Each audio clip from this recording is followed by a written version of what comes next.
एक बनिए के 3 बेटे थे। एक बार जब बनिया बीमार पड़ा तो उसने तीनों लड़कों को बुलाकर पूछा कि तुम लोग क्या करना पसंद करोगे, किस तरह की ज़िंदगी बिताओगे। बड़े लड़के ने कहा कि वह दुकान से ही गुजारा कर लेगा। छोटा बोला कोई तो वर्ष तक कुछ करने की ज़रूरत नहीं पड़ेगी। उसी बात को सुनकर बनियों को बहुत दुख हुआ। बोला बेटे चोरी करना कि तुम्हारे में अक्ल की कमी नहीं है। अच्छा कहकर लड़का उसी वक्त दिल्ली की ओर चल पड़ा। दिल्ली पहुंचकर पाया कि शहर के चारों तरफ बड़ा कोहरा है। वह बाहर सड़क पर रुक गया और सोचने लगा कैसे अंदर चला जाए। कुछ देर बाद उसने एक नाई को आते देखा। पास आने पर पूछा भाई कहाँ जा रहे हो। नाई ने बताया कि हर रोज हजामत करने शहर जाता है, यही उसका धंधा है। पूछा तुम कौन हो। लड़के बोला कि मुझे जानी राम कहते हैं और मैं इसी शहर में जाना जाता हूँ। नाई ने बताया कि शहर के अंदर वही आदमी जा सकता है जो कुछ काम करता हो, फालतू आदमी को शहर में नहीं घुसने दिया जाता।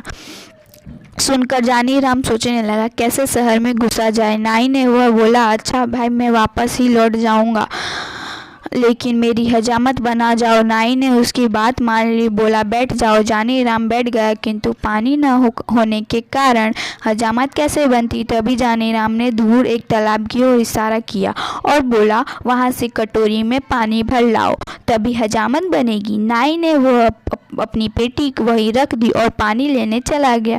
अब क्या था, जानी राम ने पेटी को धंधे और अपने नाई बताकर तेजी से शहर के अंदर घुस गया। वह पहुंचकर वह भटियारी के पास रहने लगा। धीरे धीरे उसने भटियारी को अपने काबू में कर लिया। उसने बोला अगर तू होशियारी से मेरा काम करेगी रहेगी तो तुझे एक आशीष दूंगा। बुढ़िया राजी हो गई और उसने बताया कि आज से मेरा नाम जानी चोर है, किसी को पता नहीं चलना चाहिए कि जानी चोर कहाँ रहता है। अगले दिन उसने एक पर्चा लिखकर बुढ़िया को दिया और ले जाकर दरबार में डाल दे। पर्चे में लिखा था बादशाह सलामत, जानी चोर इस शहर में आ चुका है, वह अपने काबुली घोड़े को चुरा लेगा। बुढ़िया ने वो पर्चा अपने तोते को दे दिया और तोते उसी वक्त पर्चे में दरबार में डाल आया। बादशाह ने पर्चा पढ़ा तो चकित रह गया। जानू चोर की यह हिम्मत, घोड़े की पूंछ से न बंधा दिया तो कहना। बादशाह ने ऐलान किया कि आज रात जो मेरे घोड़े की रखवाली करेगा उसे 500 रुपये इनाम में दिए जाएंगे। सुनकर एक लालची सुनार दरबार में पहुंचा और घोड़े की रखवाली का काम ले लिया।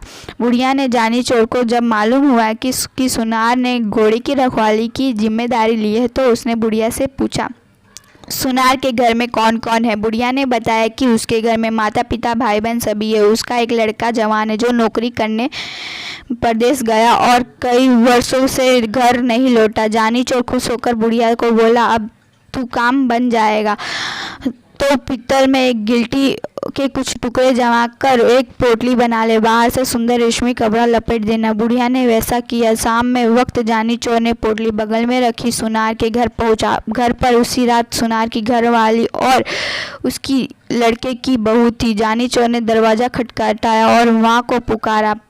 सुनार की घरवाली बुढ़िया हो चुकी थी, आंखों में साफ साफ दिखाई नहीं था।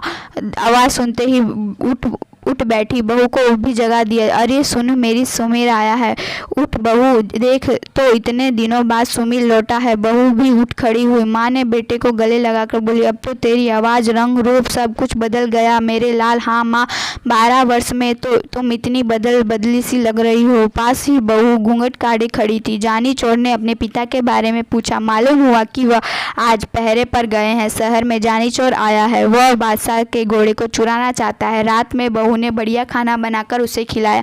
माँ अपने कमरे में सो गई। वही भी बहू के साथ कोठरे पर जा पहुंचा।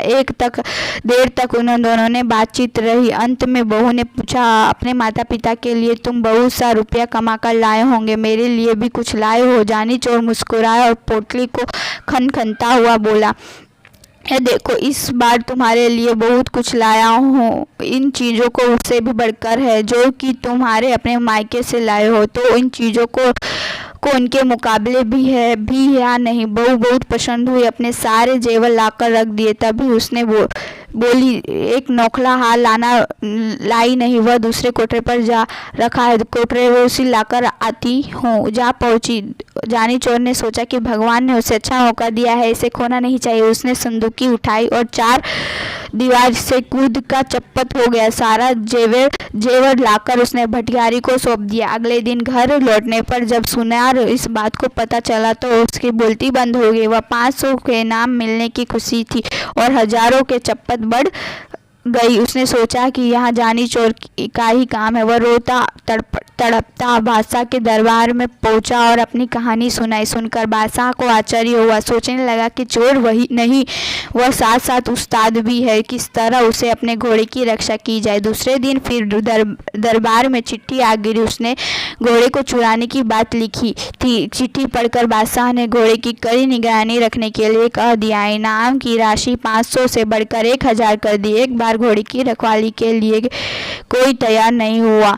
लोग सोचने लगे कहीं इनाम के चक्कर में घर का मामला न चला जाए, किंतु शहर में कोतवाल वह मूंछों का ताव देता हुआ बोला, अब तो बादशाह मैं ही देखूंगा, पकड़ कर बांध न दिया तो कहना। जानी चोर ने भटियारी को फिर से पता लगाया कि बाहर पैरे पर कोतक साहब आए हैं। उसने दुल्हन के कपड़े पहन लिए, धूपबत्ती जलाकर मंदिर की ओर चल पड़ा। रास्ते में कुछ ही दूर पर घुड़सवार पड़ती थी, जहां घोड़े पर सवार होकर कोतवाल पहरा दे रहे थे। रात को समय एक सुंदर स्त्री अपने पास से गुजरते हुए जब कोतवाल ने देखा, रोकर पूछा, अरे आधी रात की मैं किसकी पूजा करने आई हो? औरत ने घूंघट निकालकर बोली, ठाकुर जी की पूजा करने आई हूँ। कोतवाल बोला, मैं ही भी तो हूँ, ठाकुर हूँ। औरत हंसी और जोर से बोली, हटो जी, क्यों मजाक करते हो? कोतवाल, मजाक नहीं, सच कहता हूँ।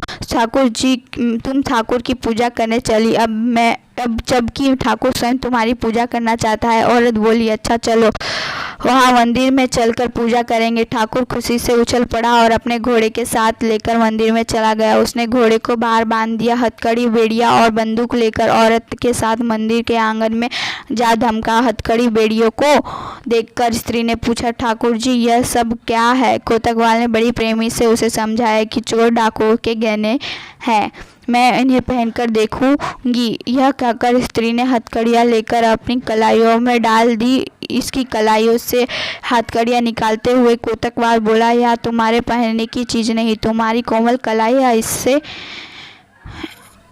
बल खा जाएगी। स्त्री ने हट जी, नहीं जी, मैं इन चीज़ों को पहनकर देखना चाहती हूँ, मैं कैसी। अच्छा तो रुको, जाओ, मैं तुम्हें दिखाता हूँ इन्हें कैसे पहना जाता है। जैसे जैसे मैं बताता हूँ जाओ, वैसे ही तुम मुझे पहनाते जाओ। कहकर उसने अपने हाथों को हथकड़ी और पैरों में बेड़ियाँ डलवा दी। उसने मुस्कुराते हुआ बोला, देख लिया, इस तरह पहचाना जाता हूँ। अब उन्होंने खोल दिया। कोतवाल बात सुनी, स्त्री जोर से हंसी। उसने अपनी नकली वेशभूषा अलग कर दिया और बंदूक उठाकर कोतवाल की छाती पर रख दिया। पूजा करोगे बरखुरदार? जानी चोर की पूजा करना क्या आसान समझा है? जानी चोर का रूप देखते ही कोतवाल होश उड़ गए। गिड़गिड़ाता बोला, भाई इस बार माफ कर दो, आगे से कभी तुम्हारे आड़े में नहीं आऊंगा। किंतु जानी चोर अब कब सुनने वाला था। अब उसने कोतवाल रस्सी को बांध दिया। उसने मुंह में कपड़ा ठूसकर घोड़े के पर बिठाया और बादशाह के महल में आगे फेंक कर चप्पत हो गया। और सवेरा होते ही शहर में हलचल मची। जानी चोर ने कोतवाल वह दशा बनाई जो आज तक कभी न बनी थी। लोग जानी चोर के नाम से थर-थर कांपने लगे। दरवासियों को कि अब उसके हाथों से घोड़े से को बचाना मुश्किल है। दावा लगने पर वह घोड़े 5000 रुपये इनाम रखने पर भी कोई रखवाली के लिए तैयार न हुआ। बादशाह ने बड़ी चिंता हुई कि किस तरह घोड़े की रक्षा की जाए और जानी चोर को जिंदा पकड़ा जाए। कुछ उपाय न सूझा। बादशाह ने स्वयं निश्चय किया कि उसे अपने हाथों चोर से पकड़े। सोचकर बादशाह ने उसी काबुल बैठकर पहरा देने। जानी चोर को पता लगा लिया कि इस बार बादशाह पहरे पर है। वह बूढ़ियों को मंदिर वाली सड़क पर बैठा जा और चक्की के आगे अनाज पीसने लगा। सड़क के किनारे बुढ़िया को अनाज पीसते देख बादशाह ने पूछा, इस वक्त किसके लिए अनाज पीस रही हो? बुढ़िया हाफती हुई बोली, क्या करूं सरकार, बुढ़ापा और उसने भी बुरी चीज़ है गरीबी, जिनमें मोहल्ले में बच्चे पगली कहकर चिढ़ाते हैं। और इसीलिए रात में कभी कभी एक सिपाही आया था, उसने अपने लिए गेहूँ दे गया और भी जाएगा। सुनकर बादशाह घोड़े से उतरा, पूछा उसका क्या नाम है उस सिपाही का। बुढ़िया ने हाँ साथ पसीना पोंछकर बोली, नाम तो सरकार वह जानी जानी कर रहा था। बादशाह को विश्वास हो गया कि वह जानी चोर है। वह बुढ़िया से पूछा, वह कितनी देर में लौट आएगा। बुढ़िया बोली, आता ही होगा। बादशाह ने सोचा, चोर को पकड़ने से अच्छा मौका नहीं मिलेगा। वह बुढ़िया से बोला, तुम मेरे कपड़े पहन ले और मुझे अपने कपड़े दे ताकि मैं उसे पकड़ लूँ। वह सिपाही नहीं चोर है, उसे पकड़ बादशाह के पास ले जाऊंगा। बादशाह ने अपने कपड़े पहनकर मंदिर के आंगन में भेज दिया, साथ ही अपने काबुली घोड़े को उसके हवाले कर दिया। स्वयं उसने बुढ़िया को फटे पुराने कपड़े पहन लिए और सड़क के किनारे बैठ गया। चक्की घुमाने लगा। हाथ में घोड़े आते ही जानी चोर फूला न समाया। वह तुरंत घोड़े पर चढ़ा और हड़ लगाते हुए बोला, बादशाह सलामत, तुम्हारी चक्की पिसते रहो। जानी चोर भाग गया। बादशाह ने आवाज़ सुनी तो कलेजा धक रह गया। चक्की हाथ से छूट गई। वाह रे जानी चोर, तू तो अक्ल का पुतला निकला। इधर जानी चोर बादशाह की पोशाक में घर पहुंचा। बनिए को विश्वास हो गया। बोला, शाबाश बेटा, अब तो तू जरूर चोरी कर सकता है, किंतु याद रख, गरीब कभी परेशान न करना, कमाए धन पर डाका नहीं डालना और गरीबों के सहायता करने में पीछे न रहना। अब जाकर बादशाह का कमाए घोड़ा वापस कर आ। सुनकर जानी चोर घोड़े वापस करने निकल पड़ा। धन्यवाद।